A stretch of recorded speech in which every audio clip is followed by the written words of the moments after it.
This episode is brought to you by Babysitter Massacre, Daddy's Little Killer, available on Amazon.com in ebook, paperback, and audiobook. A good babysitter is hard to find, especially when they're all dead. Larkin's first night with the Babysitters Club has her filling in for a friend that's blowing off work for a hot date.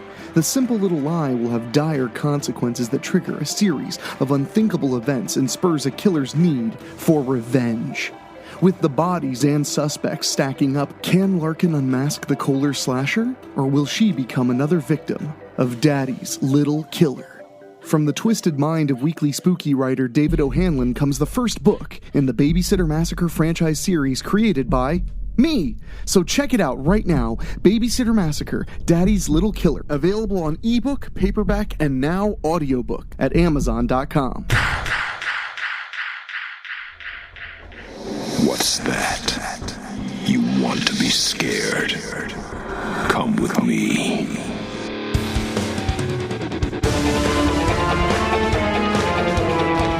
You will experience tales of horror, ghosts, and death. It is not recommended for the weak at heart. Listen in the dark. It's more fun that way. This is Weekly Spooky. Hello, my friends. Welcome to another bit of Spooky on the Weekly. Right here, it is Wednesday, so we got another scary story for you. And I am, of course, your host and narrator, Henrik Kuto. And I hope you are having a very good week, and we can make it just a little bit better. And I want to mention real quick before we get to the story that Weekly Spooky has just launched some new bonus content available exclusively for Patreon backers and tip jar subscribers. So what we have now is a show called Behind the Spooky. We asked you guys what you wanted from bonus material for the show, and you guys said you wanted behind-the-scenes podcasts about who we are and what we do. So every month we'll be releasing episodes featuring interviews with authors, interviews with composers, interviews with producers that let you know exactly how we put the whole show together. And there are two ways you can get the show. You can either go to WeeklySpooky.com and click on Patreon and back us for any amount of money, $1 and up per month to get access, or at WeeklySpooky.com you can select the tip jar option, and all you have to do is select recurring subscription, any amount, and you'll be able to receive the bonus episodes of the podcast. The first one is up now, and it's all about my roughly 15 years in and around the podcast realm. So anyway, my friends, please go check that out at weeklyspooky.com. Your support means the world to us, and it allows us to keep doing what we're doing. But tonight, we have something very special, something very scary, and something very fun. This one is basically a slasher movie, but for your ears. So if you love a nice 80s stalk and slash, a nice little teen horror experience, well, my friends, we have you covered, because tonight is all about the horrors that I know all too well that go with trying to make a film, especially a scary one. So enjoy this story, and afterward I'll be here to chat with you a little bit more. But for now, let's listen. Slasher by Rob Fields. The group that was to breathe new life into the Strickfield University Film Society gathered in the movie room at Wilder Hall, the student union building. When Professor James Corgan arrived to conduct the meeting, he sat on top of his desk and looked at the others. "I see we're missing somebody," he said. "I'm sure Jenny'll be here shortly," Jessie, his busty, red-headed daughter, assured him. The professor appeared annoyed. "I'm not talking about your sister." Just then, another girl entered the movie room. "Sorry, I'm late. I got delayed." Jessie turned to her. "It's okay, Vicky. You didn't miss anything. In fact, we're heading out shortly." Professor Corgan looked at Vicky. "You did read the script, right?" "Trust me, I know my lines," Vicky assured him. "I know why Vicky got delayed." Bethany Mirren looked over at the others and made an obscene pantomime of giving oral sex, getting a few chuckles out of some of the males present. Jessie pointed right past Bethany. "Hey, don't want to work with Vicky Valentine? There's the door. We've only got one shot at making this movie. Just say the word and we'll recast you." Bethany flashed a toothy smile. Your ad said you needed big-breasted girls for your movie. It just surprises me that you'd hire a porn star." "That porn star can actually act," Jessie fired back. "She's already starred in a horror movie for the North Ridgeway University Film Club. The Murder Club is kicking ass all over the film festival circuit. My contact at North Ridgeway told me it'll be getting a limited theatrical run in a few months. I want our movie to get that same prestige, especially if we want to keep the Strickfield University Film Society going." "We've lost a lot of money over the past 6 months," Professor Corgan explained. "Dean Roth won't set aside any more money in the budget for us unless we can start making some of our own. We have just enough money left to make our movie. My daughter here wrote the script, which is both excellent and an homage to cheesy exploitation horror. I don't personally care for horror movies, but I feel Jessie's going to do well with it. She'll be in the movie with all of you, but will also be directing Slasher, the title. I'm merely here as an advisor. I don't want any animosity between any of you, especially with Vicky Valentine here." Jessie pointed to Bethany. "You in or out?" Bethany shrugged. "I'm in." Jessie smiled. "Excellent. Now," Professor Corgan picked up a bag and opened it. "All of your smartphones are turned off and go in here. No interruptions due to someone getting a text." Some were reluctant in handing over their phones, but they were all collected. Jessie took an excited breath. "Okay, let's head on over to the old performance hall. It won't be torn down for a month yet. Dean Roth gave us permission to shoot Slasher there. Everything will be up and running, including the showers in the basement dressing room. If none of you want to go home, you can crash in one of the many old classrooms. So, are we ready?" Cody King stood up. "Let's go." Everybody exited Wilder Hall. They walked across campus until they came to the boarded-up building that was once Performance Hall. The building had seen better days, and it was very clear why a new one had been constructed. When Jessie was looking for locations to shoot Slasher, she had to convince Dean Jerry Roth to allow the Film Society to have the former Performance Art Building until it was time to be leveled. He finally consented and wrote her the permit she needed. He also had signs posted that only the Film Society had access to the building. When they reached the front doors, Jessie unlocked them, and they all went inside. She was so excited to be shooting her first feature film that she could barely contain herself. She took a deep breath and turned to everybody. "Okay, people, our first scene is already set up. Head down the hall to makeup and then we'll start." The first day of shooting for Slasher was about to begin. Jessie sat on the stage and looked over her copy of the script. Before long, she heard a door opening to her far left and saw her father coming in. "We're shooting the opening scene in here," she informed him. He came and sat next to her. "You're going to do just fine, Jessie. I suppose I'm curious. Why did you cast an adult film actress?"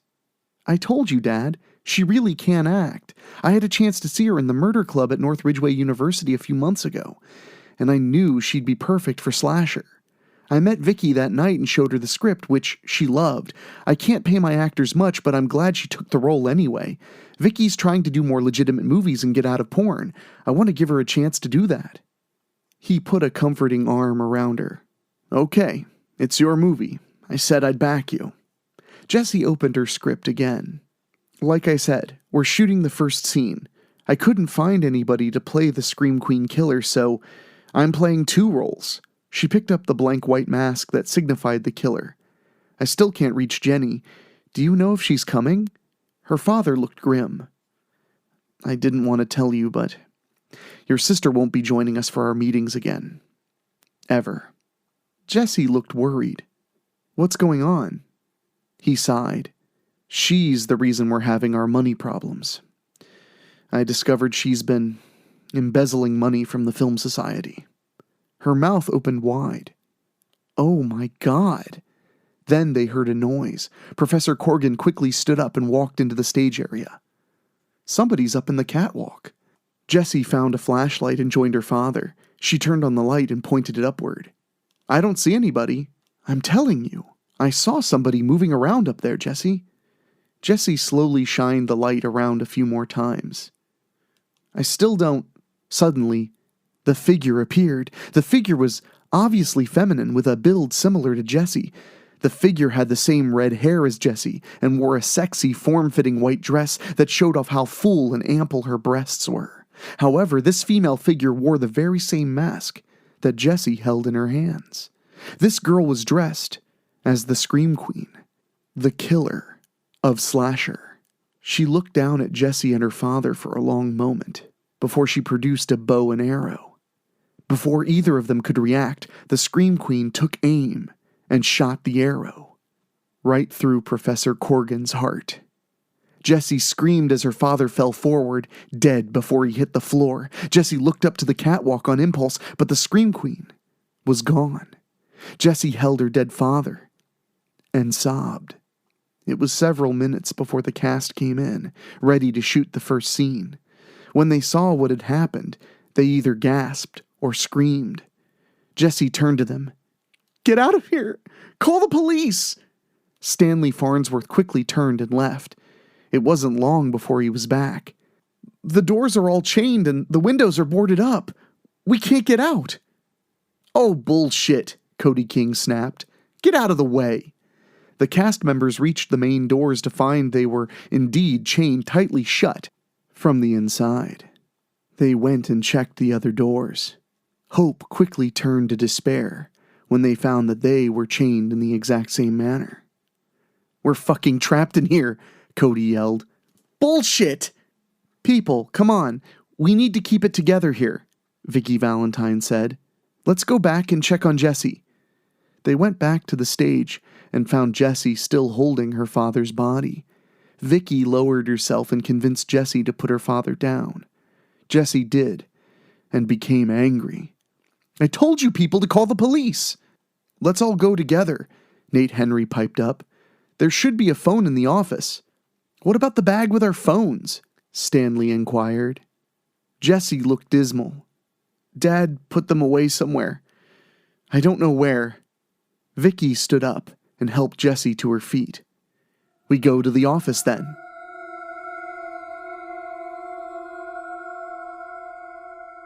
The seven of them entered the main office and found the landline phone. Stanley picked up the receiver and punched 911. Then he turned to the others with a grim look. "It's dead." "Bullshit!" Cody snatched the receiver from Stanley. After putting it to his ear, "The worm's right. The killer probably cut the line." He slammed the receiver back onto the cradle. "Fuck!" Vicky quickly cried. "Easy, people. We can't be losing our shit here, not now." Bethany sneered at Vicky. "Just because you're the porn queen doesn't mean you're the queen." Cody turned to Vicky. "Don't lose our shit? We're trapped in this fucking building. The phone ain't working. We are so fucked." Lizzie Jones finally got her words in. "I've actually been looking for a weapon or something, but I can't find so much as a single tool. I even went to a few of the other rooms nearby. There's nothing to use as a weapon to protect ourselves.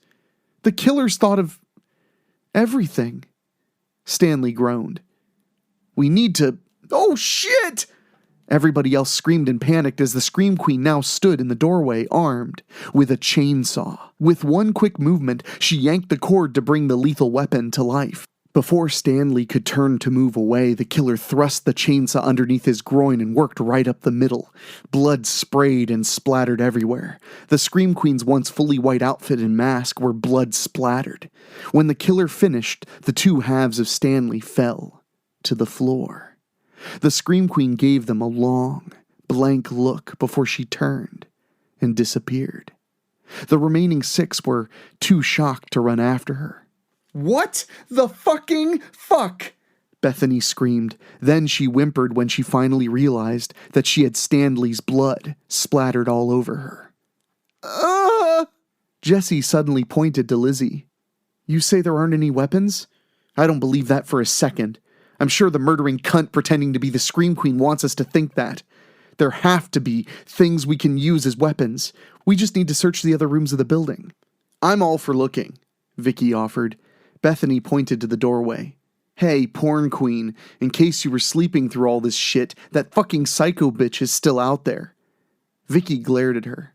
"No shit, airhead. We can't just stay in here with our heads up our asses. You people can stay here if you want. I'm going with Jessie." We really shouldn't be splitting up, Nate stated. Like Vicky said, we can't just stay in here, Lizzie recalled. Hold it. I'll go with you and Jesse. As Nate reached out to take Vicky's hand, she slapped it away. Hands off. I'm married. Sorry. Jesse turned to the others. You three stay on this floor and look around. We'll head up to the second floor. Plus, we still have to check the basement. She turned to Nate and Vicky. Let's go. Jesse, Nate, and Vicky split from the others and headed for the second floor.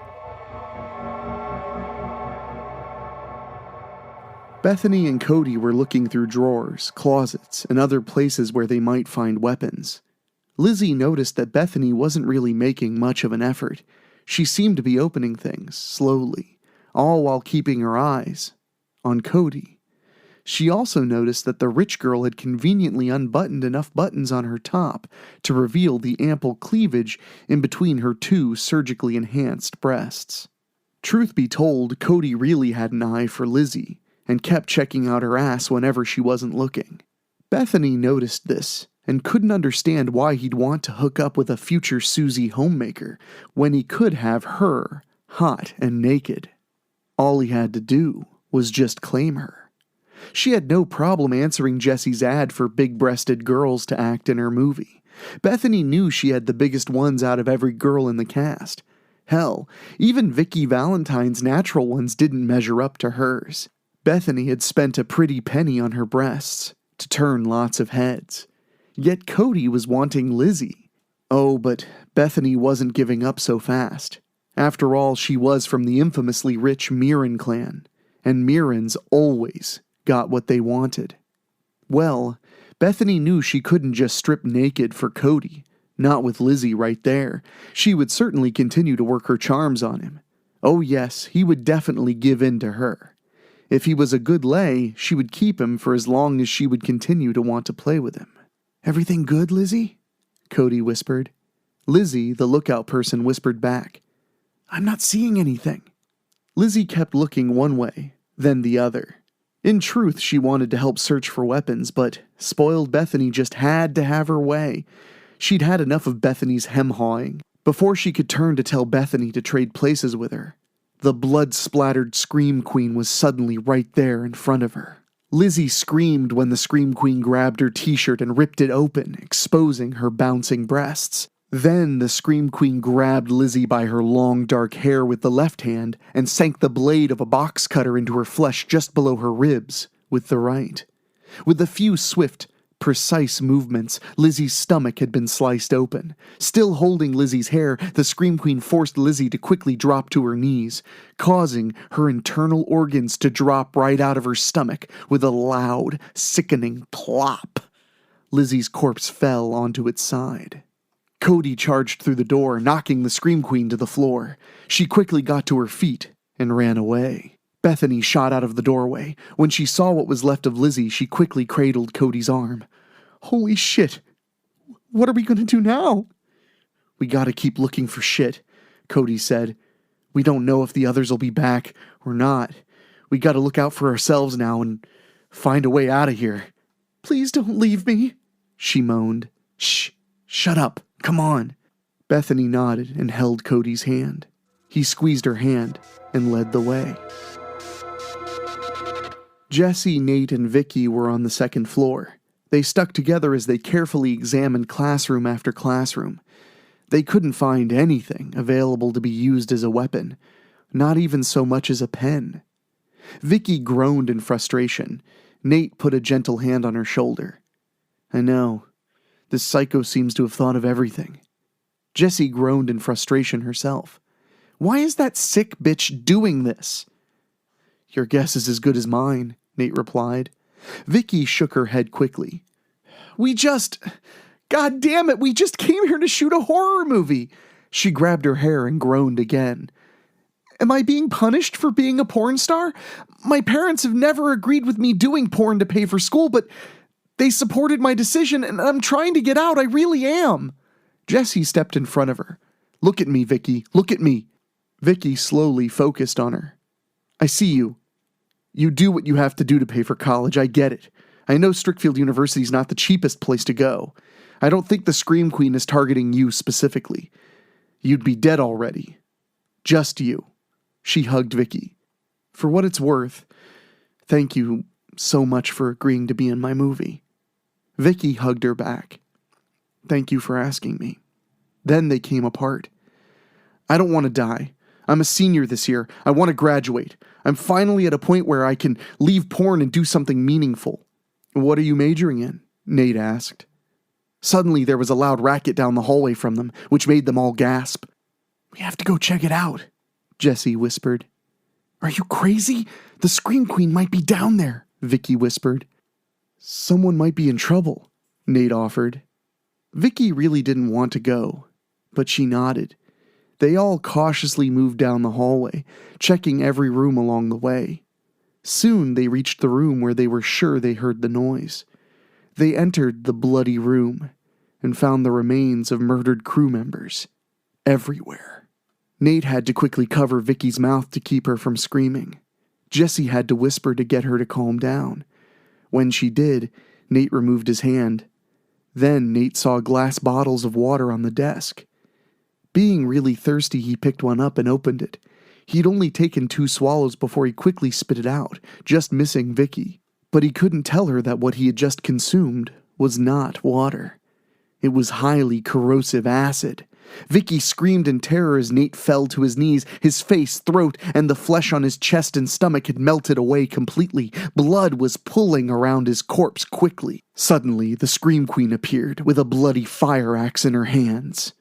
Fuck you! Jessie shouted. The Scream Queen raised and swung the axe at Jessie's neck. Jessie ducked, barely. When she came up, the girls both shoved the killer to the floor and ran out of the room. Cody and Bethany were exploring the basement now. They still hadn't found any weapons in spite of all the rooms they had checked. Bethany's arm was still wrapped around Cody's as she continued to cling to him. Why? What did we do wrong, Cody? Cody sighed and gave her a brief, comforting hug. I don't know. What I do know is we gotta get the fuck out of here. They walked into the dressing rooms. Seeing nothing, they turned and walked into the shower room. Bethany was really scared now. God damn it. She held herself as she backed into a corner and seemed ready to cry. Cody moved to her and held her to him. Hey, don't come apart on me. Come on, Blondie. Stay with me here. Stay with me. Cody moved his hands to the sides of Bethany's face and began kissing her, hungrily. Bethany snatched him to her and kissed him with equal hunger. Bethany let him finish unbuttoning her top to expose her abundantly large breasts. Cody had seen Vicky Valentine's natural breasts many times when he'd watched her adult movies, but Bethany's enhanced ones were much bigger. And to a guy, bigger was always better, right? Also, he would have liked to have hooked up with Lizzie, but she was dead. For all Cody would have known, they were all gonna die. Fuck it, he thought. Cody and Bethany undressed each other. Then Bethany turned on all the showers. As far as they were concerned, there was no Scream Queen in this steamy world. At least not for a few adulterous rounds of pleasure. For them, the sex was everything they'd both imagined. They were so into each other that they never heard or saw the figure appearing at the shower entrance. As Bethany was having her third orgasm, she opened her eyes and screamed. Cody screamed himself when Jessie yelled, "Are you two fucking kidding me?" Vicky appeared next to Jessie. Really, we got a fucking killer running around here and you two are this? After Bethany turned off the showers, the naked couple grabbed for their clothes. Bethany took her time in getting dressed. Once more, she let her pride and status as a Mirren get the better of her. Still topless, she turned to Vicky and pushed up on her breasts. "Get a good look, porn slut?" she purred. "They're so much bigger and better than yours." Vicky just looked at her. "Yeah, and? Unlike you, people are willing to pay damn good money to see me fuck in the shower. So what's your excuse?" Bethany just sneered at her. Then she turned her back to the opposite entrance and finally started to put her top back on. As she went to button it up, She screamed when the loud roar of a very large drill tore through the air. Bethany gasped and started choking on her own blood when the huge drill bit went into her back and came out just below her prides and joy. The blood spilled from Bethany's lacerations, some going down a nearby drain. Bethany finally fell forward off the drill bit and died. The Scream Queen came into the room and revved the drill in front of the last 3 still alive. She slipped on the wet floor and fell, allowing Jesse, Vicky, and Cody to escape. The Scream Queen got up and moved with amazing speed to retrieve the drill off the floor and began the pursuit. Jesse, Cody, and Vicky made it to the stairway and ran up 2 steps at a time. Back on the first floor, they ran down the hallway. The raging drill made it quite clear that the Scream Queen was right behind them. As they made the turn to the stairwell, they just missed being hit with the drill that the Scream Queen had thrown. The drill had stopped when it hit the floor. They ran up the second floor and kept moving. So far, the Scream Queen wasn't in sight. When they reached the catwalk doors, Cody opened one and motioned for the girls to go in before he followed. They were careful in moving across the catwalk above the stage. The house lights suddenly came on, which made them all scream. As they reached the opposite doors, one of them opened. The Scream Queen stepped in. This time, she had a spear in her hands. Vicky quickly grabbed the spear and struggled to take it from the killer. Finally, she had seized it. The Scream Queen just stood there and seemed to be watching. Without warning, Vicky turned and drove the spear under Cody's chin with enough force so that the tip came right out through the top of his head. Cody shook and gurgled for a few moments before Vicky just shoved him right off the catwalk. Cody's head landed on the hard wooden floor where the sickening sound of his skull shattering was heard. Jesse gasped and looked at Vicky. Why? On impulse, Jesse reached out and ripped the Scream Queen's mask right off. Her knees wobbled when she saw the face of the killer. "What the fuck?" she whispered loudly. Jessie held the bloody mask in her hands as she stared into what seemed to be her own reflection. A second Jessie Corrigan. The second Jessie Corrigan laughed gleefully. "Hi, sis. Miss me?" Vicky grinned an evil grin. "You don't recognize Jenny, your own twin sister?" You killed Dad!" Jessie cried.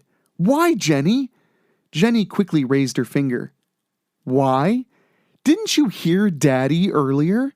He found out I was embezzling money from the Film Society. Guess I got a little too greedy.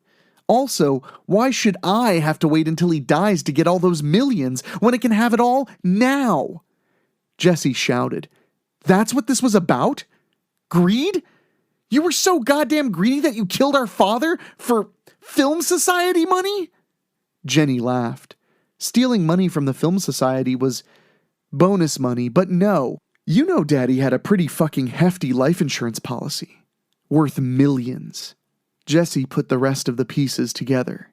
With Dad dead, you'll be the only beneficiary. You'll be set for life. The Film Society will close down for good, and you'll be on your way to a tropical paradise where you can live out the rest of your life. And you would even stoop lower to make sure the Film Society's horror movie would never be made. Anything to make sure Dean Roth would have no choice but to close the Film Society down. Right? "Oh, you're wrong about one thing, sis," Jenny purred. To Jessie's surprise, Jenny eased Vicky to her for a passionate kiss. Then they turned back to Jessie. "Remember when I told Nate I was married? Jenny's my wife," Vicky revealed. "We eloped around the time we came up with this plan. Which means we will be living in paradise," Jenny added. "A little money and a crooked lawyer, and I also got the will changed. All of Daddy's money and insurance will go to us, as in Vicky and me. I'll never have to bust my ass for anyone ever again. Also, my sweetheart will be done with porn." She moved away from Vicky and towards Jessie. "Sorry, sis. Nothing personal." Jenny reached out and shoved Jessie hard off of the catwalk. Jessie screamed only for a moment, until she landed on the back of her head and was still forever. Blood began pooling around her head and neck. Jenny turned to face Vicky, who stood with her back to the railing. "No more loose ends, love." Vicky gave Jenny a sinister smirk. Wrong, honey. Suddenly, Vicky grabbed Jenny and flipped her over the railing. Jenny screamed all the way down until she landed and broke her neck. Vicky looked down and smirked again. Sorry, honey, but there's only going to be enough money for one person. Me. Till death do we part. As Vicky left the catwalk and headed downstairs, she pulled a set of keys out of her pocket, which would unlock the chains and the doors. Vicky Valentine, the unlikely sole survivor, stepped outside. She pulled out her smartphone from in between her breasts and turned it on, and called the police. Truly, Vicky was indeed a great actress. The police bought everything. Vicky would only have to wait a short time to collect all of the money, graduate from Strickfield University, and say goodbye to the porn industry forever. Epilogue. The cast and crew were pleased at their screening of Slasher, which played at the Strickfield Centennial Theater downtown. This particular screening was invitation only, which included the cast and crew, along with the Film Society backers, who contributed enough to get tickets to the screening as a perk. The end credits began to roll and the house lights came up. Jesse and Jenny Corgan were sitting with their father, who congratulated them on a job well done. Jesse motioned the cast and crew members present to make their way to the lobby for a meet and greet. Many of the cast posed for pictures. However, Vicky Valentine would end up signing copies of her adult movies that people happened to bring with them, in addition to posing for pictures. This screening was to celebrate that Slasher had made it onto the film festival circuit. Once it would finish there, it would play on the midnight movie circuit, followed by a limited theatrical run. In all, the Strickfield University Film Society would earn enough money to both keep their doors open and have enough budget to film the sequel, which the Corgan twins had already written the script for. They knew they were going to re-sign their cast and crew to help make it. Vicky Valentine was already guaranteed her role as the star and accepted it on the spot. Vicky Valentine would now be able to leave the porn industry and become a premier horror movie starlet. Not only had she agreed to star in Slasher 2, Valentine's Day, she would also go on to star in other horror movies for other independent studios. She hadn't forgotten that Slasher made her a star and made it a point to make herself available whenever the Corgan twins offered her a role. Bethany Mirren, Vicky's rival, had actually been approached by Vicky's former agent about a career in porn. Bethany would never admit it, but she had actually considered it. However, it was no secret to the cast and crew that she and Cody were seeing each other. The secret they shared between themselves was that they actually did have sex during their shower scene. They just didn't seem to want to be apart after that. When it came to the rest of the cast, Nate Henry and Stanley Farnsworth would receive individual offers to appear in or star in other independent movies. Only Lizzie Jones had actually been signed to a Hollywood contract out of all of them and would go on to win Oscars. As for the Corgan twins, many of their movies are still playing on the midnight movie circuit to this day, and many, many more are on their way.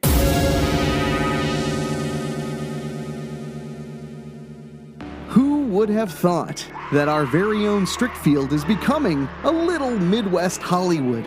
And of course, just like the actual Hollywood, it's full of murderers, monsters, and plenty of things you don't want to run into on a dark and stormy night. So I hope you all enjoyed that one. It gave me some great slashery feels and was inspired by a listener writing in and saying they were feeling a little slashery and they were wondering if we might be able to help them out. So there you go, another slashery story for you. I hope you enjoyed it a whole hell of a lot. I enjoyed reading it, and I'm sure we'll be back at the scary town of Strickfield very, very soon. So real quick before we get out of here, I just want to mention again that we have a brand new bonus show just for Weekly Spooky fans called Behind the Spooky, where you get a special look at how we make the show, why we make the show, and who we are behind the show, and you can get it exclusively at our Patreon or by becoming a recurring tip jar subscriber. So please consider going to weeklyspooky.com and joining our Patreon, because we've got not only bonus episodes of the podcast, we have photography sessions, we have movie clips, movie trailers, and full-length feature films that I've produced and directed, and I very much appreciate the support. Frankly, we've done almost 75 episodes of the show. I love doing it, but your guys' support really cements my ability to commit to more than 100 episodes, which I am very committed to right now. So real quick, I want to say a special thank you to our Patreon podcast boosters. These are people who contribute a little extra just to get a special shout out, and that would be Michael, aka Sharm, Karen Weemet, Jeff and George Hilton, Craig Cohen, Rob Fields, and Kevin Fry. Thank you guys for helping me make the spooky every single week. So anyway, I gotta get out of here, but for myself, for my producer Dan Wilder, for my composer Ray Mattis, thank you all so much for listening and supporting. It means a whole hell of a lot, and I will talk at you later. Thank you for listening. Make sure to find your way back next week. But for now, you are safe. Trust me. Ha ha ha ha ha ha ha.